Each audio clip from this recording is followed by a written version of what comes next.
Hi, everyone. I'm Brene Brown, and this is Unlocking Us. I'm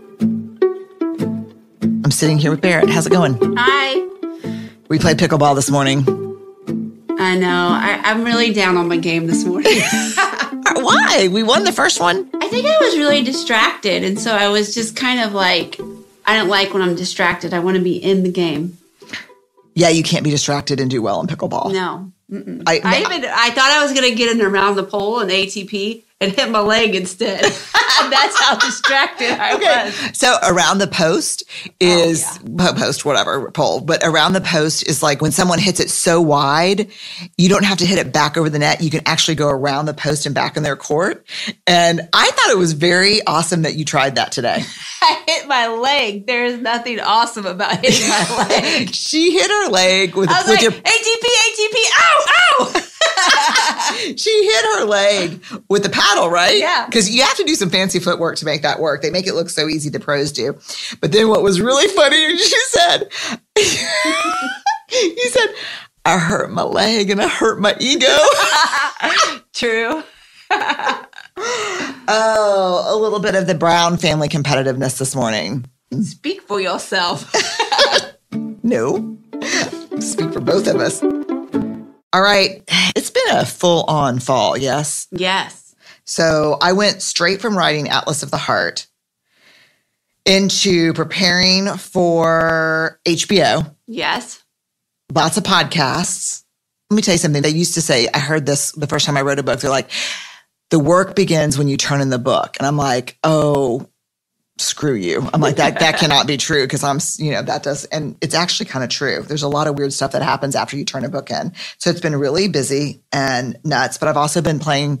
I have protected my pickleball time. Yeah, you have. You've done a good job. Like, no joke. Like I had to make it almost non-negotiable. Yeah. And I'm playing a lot of pickleball and I'm still grumpy and tired. So could you only imagine? Nope. Rude. And oh my God, now it's the holidays. Oh my God. How? I don't know how it happened, but let me just tell you this. When is this podcast coming out? It's coming out right around the corner, right? Yep. This podcast is going to be coming out on Wednesday. What's wrong with you? I'm like every one of these podcasts is Wednesday. We're punch drunk, y'all. Try to find the calendar. It's coming out Thursday during our fall break, the 24th, right? It's Wednesday, yes. November 24th. It's coming out on Wednesday. This is where we are, y'all. Yeah, this is where we are. Yeah, it's coming out on the 24th.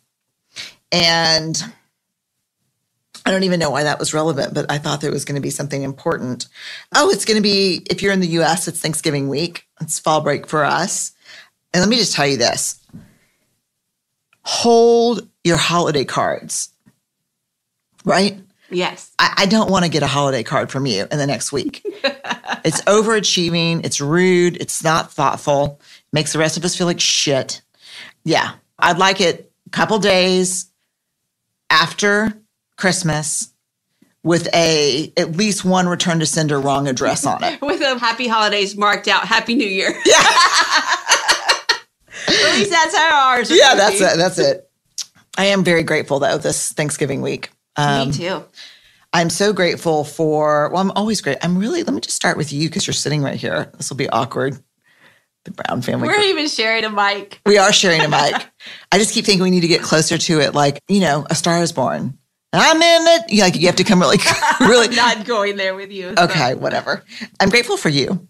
Me too. I'm grateful for you.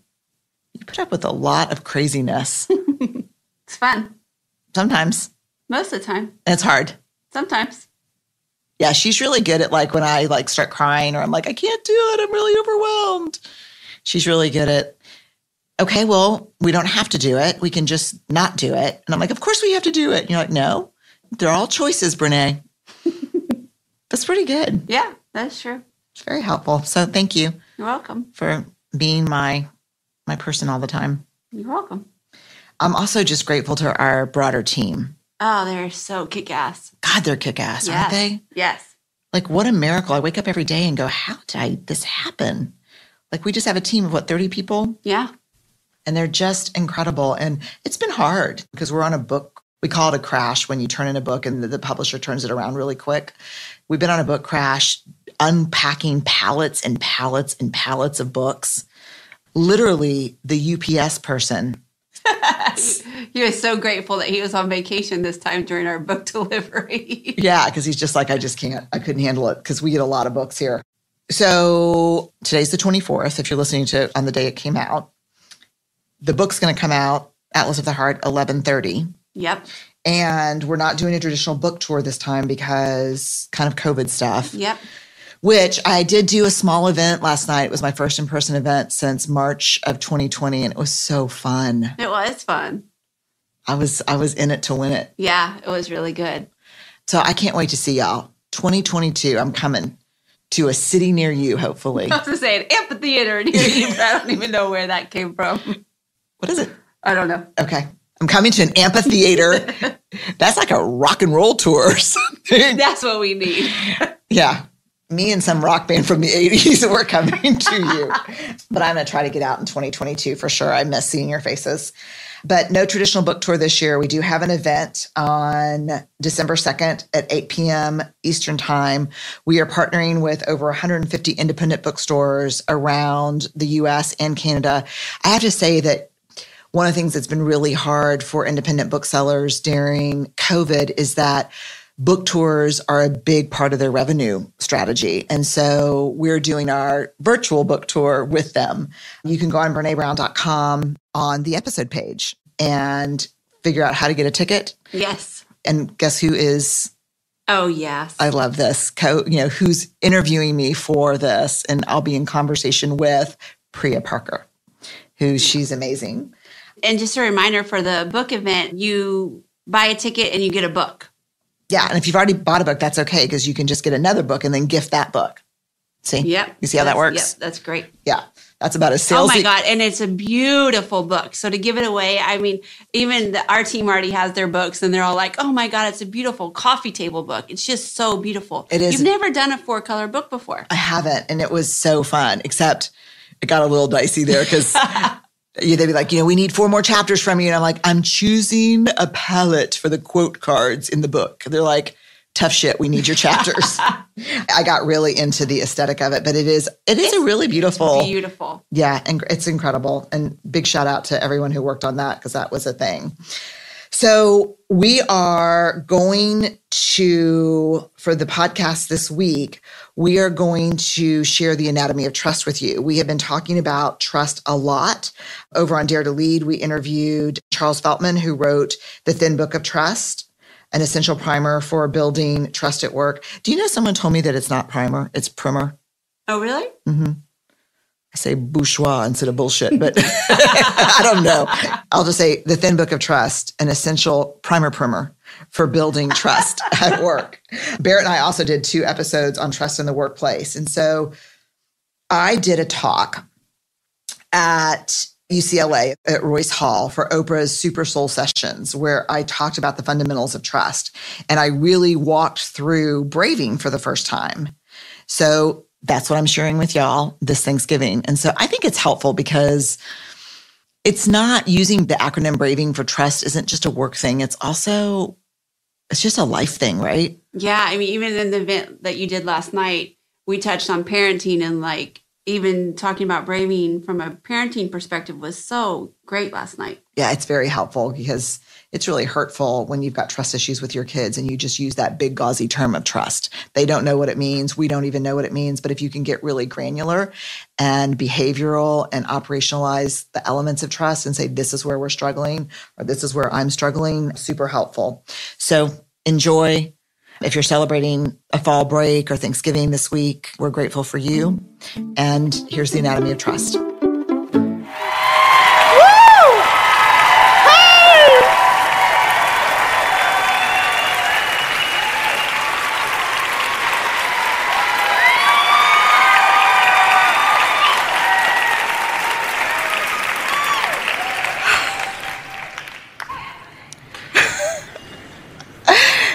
This is my intention right now. Don't cry before you start. Don't cry before you start. Oh, it just feels like an incredible understatement to say how grateful I am to be here. with all of you. I feel like I have a relationship with many of you on social media, and you were like, T-minus 2 days. I'm like, it's coming! We're going to be together. So I am so grateful to be here with you. I'm going to talk about trust, and I'm going to start by saying this. One of my favorite parts of my job is that I get to research topics that mean something to me. One of my least favorite parts of my job is I normally come up with findings that kick me in the butt and make me change my entire life. That's the hard part. But I get to dig into the stuff that I think matters in my life and the life of the people around me. And the topic of trust is something I think I probably would have eventually started to look at closely because I study shame and vulnerability. But there's a very personal reason I jumped to trust early in my research career, and it was a personal experience. One day, my daughter, Ellen, came home from school. She was in 3rd grade, and the minute we closed the front door, she literally just started sobbing and slid down the door until she was just kind of a heap of crying on the floor. And of course, it scared me, and I said, "Oh my, what's wrong, Ellen? What happened? What happened?" And she pulled herself together enough to say, something really hard happened to me today at school, and I shared it with a couple of my friends during recess. And by the time we got back into the classroom, everyone in my class knew what had happened. And they were laughing and pointing at me and calling me names. And it was so bad, and the kids were being so disruptive, that her teacher even had to take marbles out of this marble jar. And the marble jar in the classroom is a jar where if the kids are making great choices together, the teacher adds marbles. If they're making not great choices, the teacher takes out marbles. And if the jar gets filled up, there's a celebration for the class. And so she said, it was one of the worst moments of my life. They were laughing and pointing, and Miss Balkin, my teacher, kept saying, "I'm going to take marbles out," and she didn't know what was happening. And she looked at me, and she, just with this face that is just seared into my mind, and said, "I will never trust anyone again." And my first reaction, to be really honest with you, was damn straight. You don't tell anybody anything but your mama. Yeah, right? That's it. I mean, that was my like, you just tell me. And when you grow up and you go off to school, mama will go too. I'll get a little apartment. And the other thing I was thinking, to be quite honest with you, is I will find out who those kids were. And while I'm not going to beat up a 9-year-old, I know their mamas. That's the place you go to. And I'm like, how am I going to explain trust to this 3rd grader in front of me? So I took a deep breath and I said, "Ellen, trust is like a marble jar."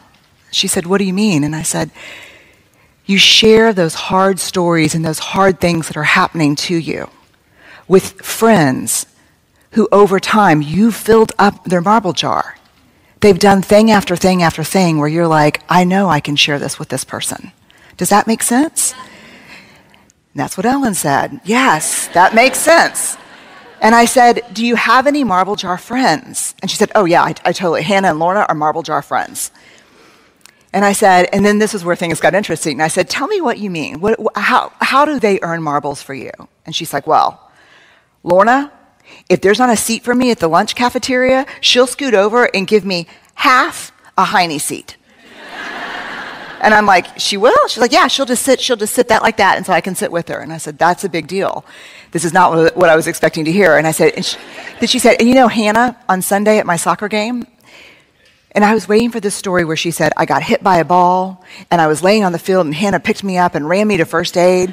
And I was like, "Yeah?" And she said, Hannah looked over, and she saw Oma and Opa, my parents, her grandparents, and she said, "Look, your Oma and Opa are here." And I was like, "Boy, she got a marble for that?" And she goes, "Well, not all my friends have 8 grandparents. Because my parents are divorced and remarried. My husband's parents are divorced and remarried." And she said, and it was so nice to me that she remembered their names. And I was like, And she said, do you have marble jar friends? And I said, yeah, I do have a couple of marble jar friends. And she said, well, what kind of things do they do to get marbles? And this feeling came over me, and I thought, the first thing I could think of, because we were talking about the soccer game, was that same game, my good friend Eileen walked up to my parents and said, Deanne, David, good to see you. And I remember what that felt like for me. And I was like, certainly, trust cannot be built by these small, insignificant moments in our lives. It's got to be a grander gesture than that. So, as a researcher, I start looking into the data. I gather up the doctoral students who've worked with me. We start looking, and it is crystal clear. Trust is built in very small moments.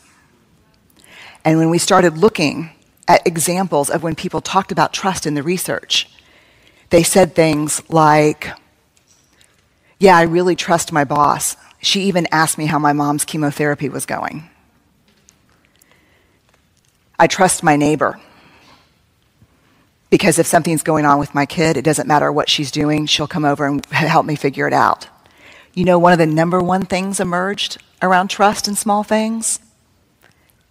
People who attend funerals. This is someone who showed up at my sister's funeral. Another huge marble jar moment for people, I trust him because he'll ask for help when he needs it. How many of you are better at giving help than asking for help? Right?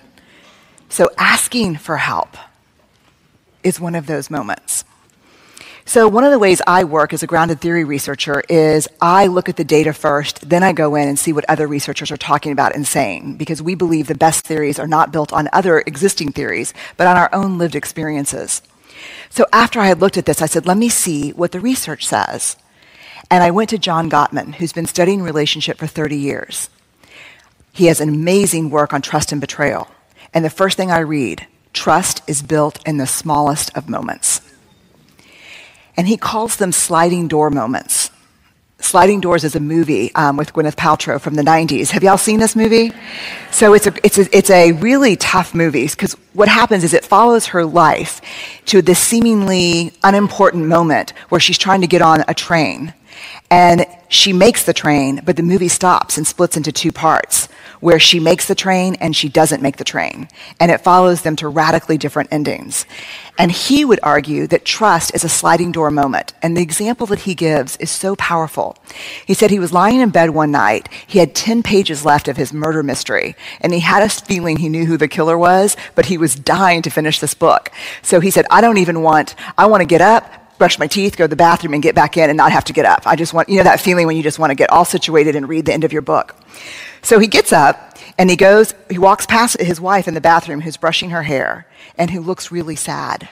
And he said, my first thought was, just keep walking, just keep walking. And how many of you have had that moment where you walk past someone and you're like, oh God, avert your eyes. Or you look at caller ID or your cell phone and you're like, oh yeah, I know, she's in a big mess right now. I don't have time to pick up the phone, right? Yes or no? This looks like guilty laughter to me. He said, that's a sliding door moment. And here's what struck me about his story. Because he said, there is the opportunity to build trust. And there is the opportunity to betray. Because as small as the moments of trust can be, those are the moments of betrayal as well. To choose to not connect when the opportunity is there is a betrayal. So he took the brush out of her hand and started brushing her hair and said, what's going on with you right now, babe? That's a moment of trust, right? So fast forward 5 years, and I'm clear about trust. And I talk about trust as the marble jar. We got to really share our stories and our hard stuff with people whose jars are full. People who've, over time, really done those small things that have helped us believe that they're worth our story. But the new question for me was this: what are those marbles? What is trust? What do we talk about when we talk about trust? Trust is a big word, right? To hear I trust you or I don't trust you, I don't even know what that means. So I wanted to know, what is the anatomy of trust? What does that mean? So I started looking in the research, and I found a definition from Charles Feltman that I think is the most beautiful definition I've ever heard. And it's simply this: trust is choosing to make something important to you vulnerable to the actions of someone else. Choosing to make something important to you vulnerable to the actions of someone else.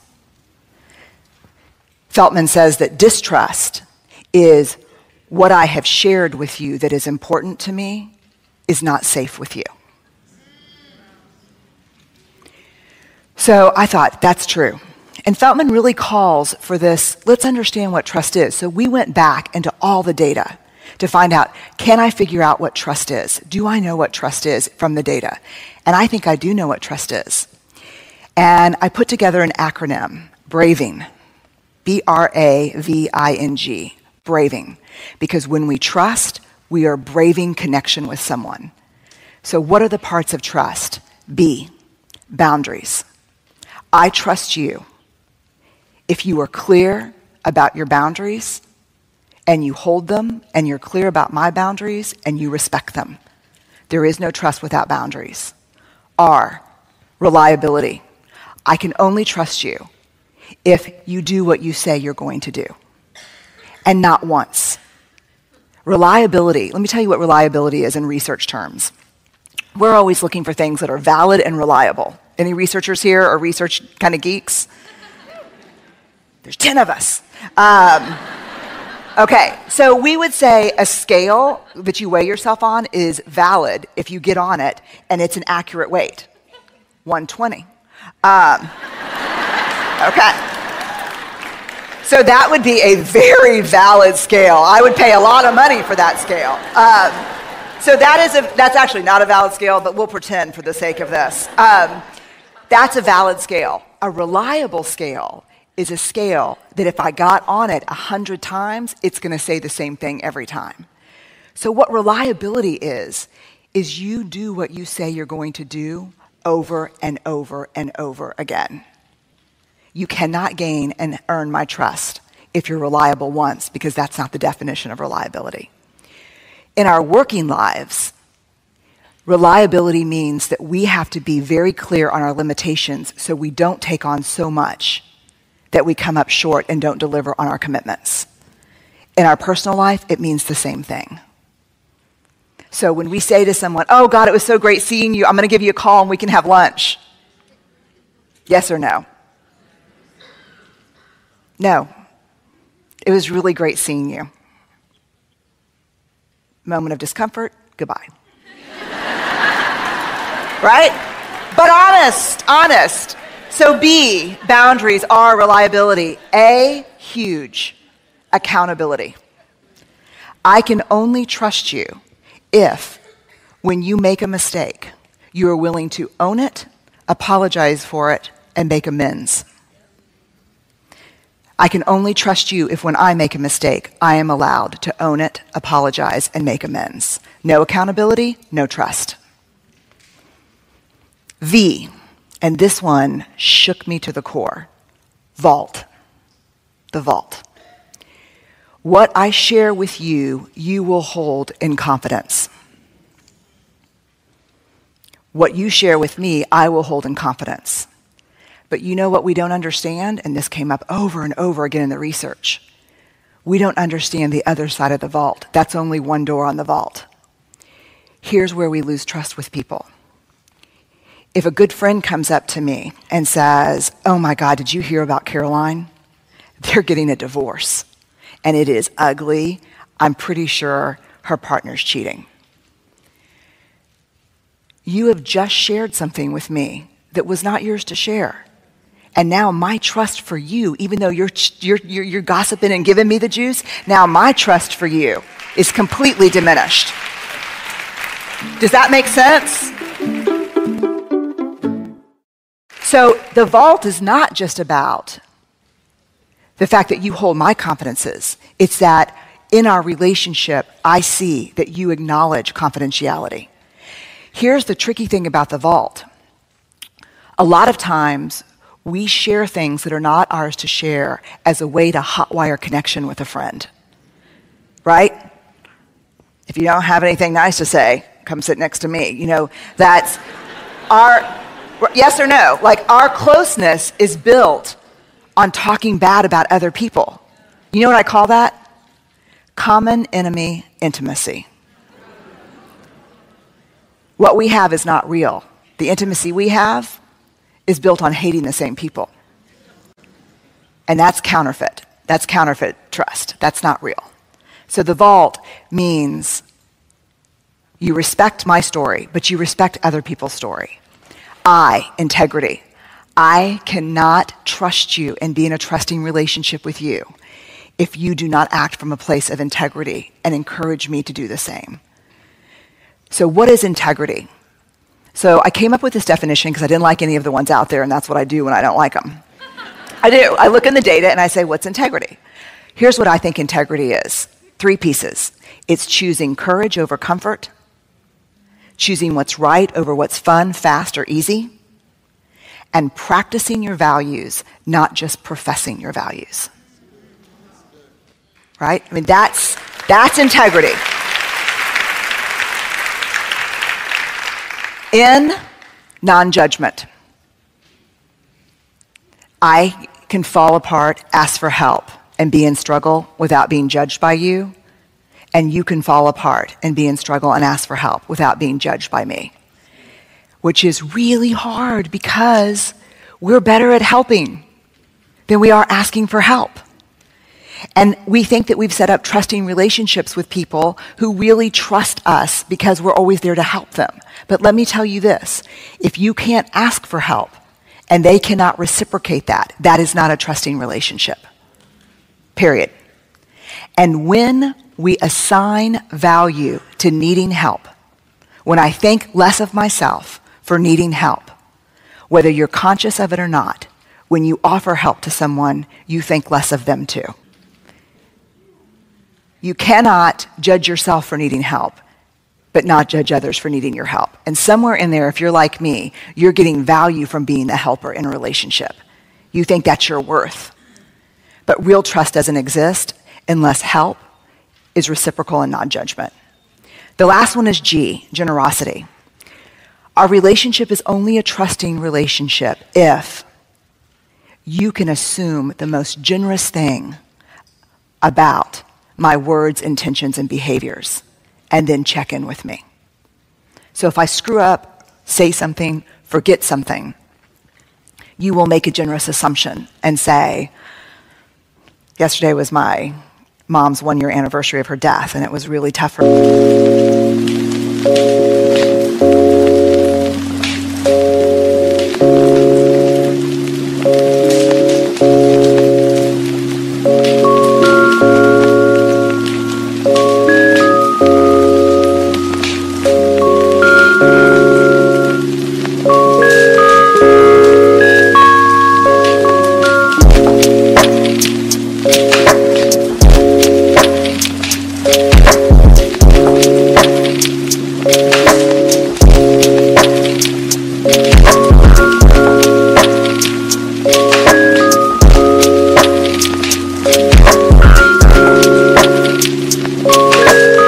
I talked to you about it last month, and I really was hoping that you would have called. But I know you care about me. I know you think it's a big deal, so I wanted to let you know that I've been thinking about that. As opposed to not returning calls, not returning emails, and waiting for the moment where you can spring, well, you forgot to call on this important, you'll make a generous assumption about me and check it out. Does that make sense? So we've got boundaries, reliability, accountability, the vault, integrity, non-judgment, and generosity. This is the anatomy of trust, and it's complex. Why do we need to break it down? For a very simple reason. How many of you in here have ever struggled with trust in a relationship, professional or personal? It should be everybody, statistically, right? And so what you end up saying to someone is, I don't trust you. What do you mean you don't trust me? I love you. I'm so dependable. What do you mean you don't trust me? How do we talk about trust if we can't break it down? What understanding trust gives us is words to say, here's my struggle. You're not reliable with me. You say you're going to do something, I count on it, you don't do it. Or maybe the issue is non-judgment. But we can break it down and talk about it and ask for what we need very specifically, instead of using this huge word that has tons of weight and value around it. We can say, here's specifically what's not working. What's not working is we've got a boundaries issue. So one of the things that's interesting, I think, is one of the biggest casualties with heartbreak and disappointment and failure and our struggle is not just the loss of trust with other people, but the loss of self-trust. When something hard happens in our lives, the first thing we say is, I can't trust myself. I was so stupid. I was so naive. So this braving acronym works with self-trust too. So when something happens, I just recently went through a really tough failure, and I had to ask myself, did I honor my own boundaries?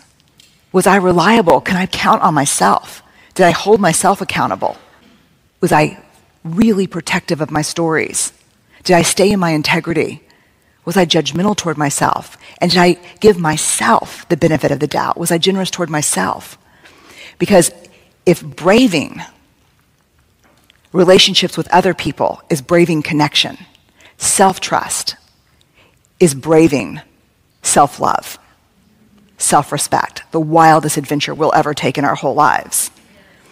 And so what I would invite you to think about when you think about trust is, if your own marble jar is not full, if you can't count on yourself, you can't ask other people to give you what you don't have. So we have to start with self-trust. There's a great quote from Maya Angelou that says, I don't trust people who don't love themselves, but say, I love you. Right? She quotes an African proverb when she said that, and she said, be wary of the naked man offering you a shirt. And so a lot of times, if you find yourself in struggle with trust, the thing to examine first is your own marble jar. How you treat yourself, because we can't ask people to give to us something that we do not believe we're worthy of receiving. And you will know you're worthy of receiving it when you trust yourself above everyone else. So thank y'all so much. I'm so honored to be here.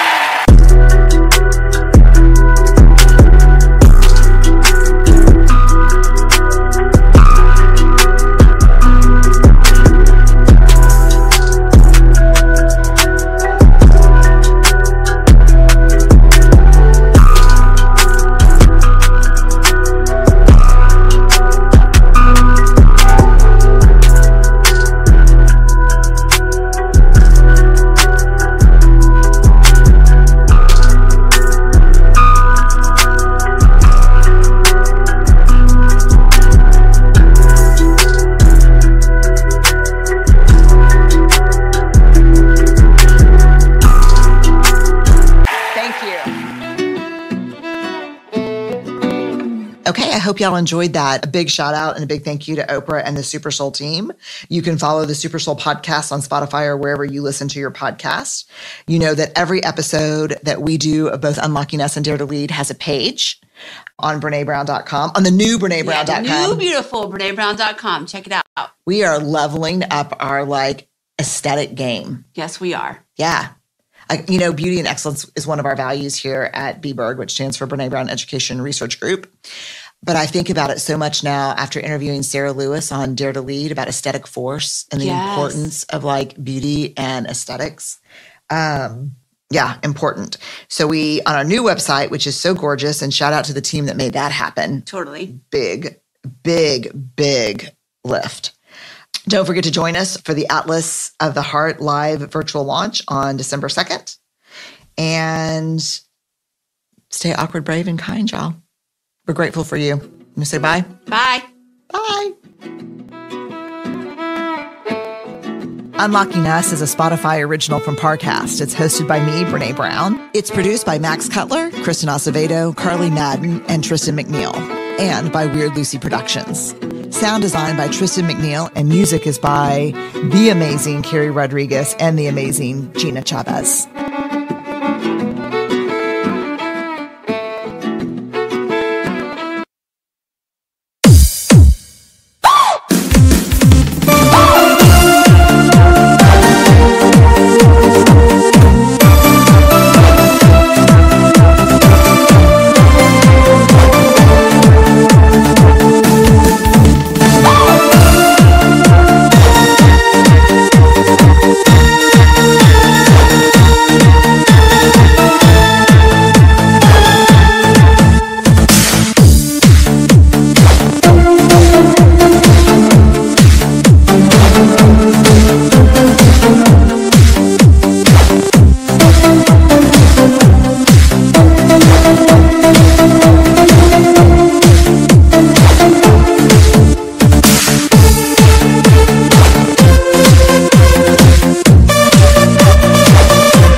phải không em? Chuyện tình yêu đâu biết được ngày mai. Rồi hôm nay em bên ai, nhìn em khóc trên vai. Thôi hãy quên đi, về với em hiện tại. Anh còn nhớ về ngày ta còn đắm say. Anh vẫn nhớ về người bên anh khi ấy. Em đã quên rồi câu hứa yêu trọn đời. Em bỏ anh rồi, em vui tình nhân mới. Cuộc tình này đã khác rồi, mình kết thúc em ơi. Chuyện tình này đã chết rồi, còn tiếc chi em ơi. Một lần em gian dối rồi, còn cố yêu không vui. Một lần em đã phản bội, làm vết thương chưa nguôi. Thì anh vẫn sẽ mỉm cười, người khác làm em vui. Còn anh xin kết thúc và giữ chút đau thương thôi. Ở nơi xa luôn nhớ về một mối duyên tình phai. Đường em đi nay khác rồi, còn mỗi anh đơn côi.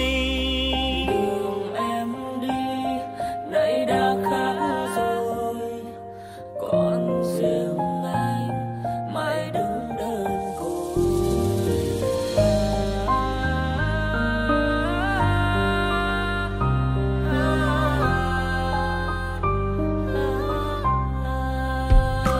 Anh còn nhớ về ngày ta còn đắm say. Anh vẫn nhớ về người bên anh khi ấy. Em đã quên rồi câu hứa yêu trọn đời.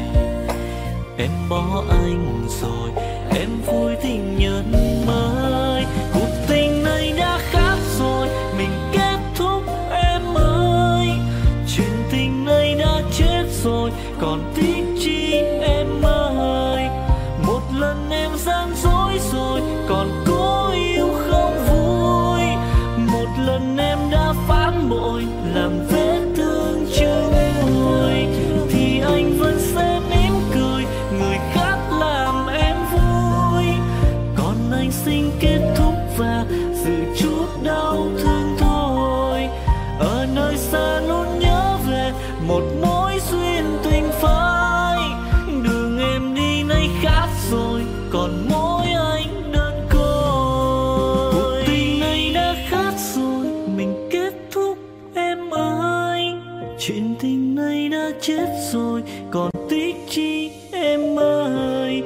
Một lần em gian dối rồi, còn cố yêu đâu vui.